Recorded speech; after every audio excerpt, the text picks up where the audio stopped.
What's up everyone? Welcome to the video. Today we're going to take a look at how to replace the battery in this Jeep remote head key fob. This key fob is going to be for the Jeep vehicles that do not have a push button start ignition, and it's going to use replacement battery CR2032. I'll put a link in the description box of this video to where you can purchase these batteries if you're in need. The other thing I'm going to be using to do this is a flathead screwdriver.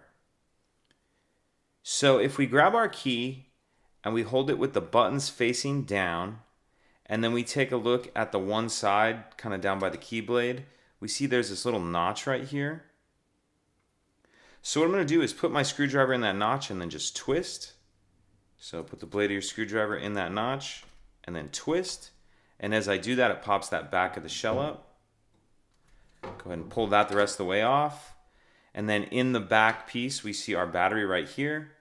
And you can use the screwdriver just to help get under the edge of it in this little cutout. Get the old battery out. We'll grab our new battery, and we want to make sure that we're installing that with the plus side down. Snap that into that little holder like that. And then we'll just put this back piece on.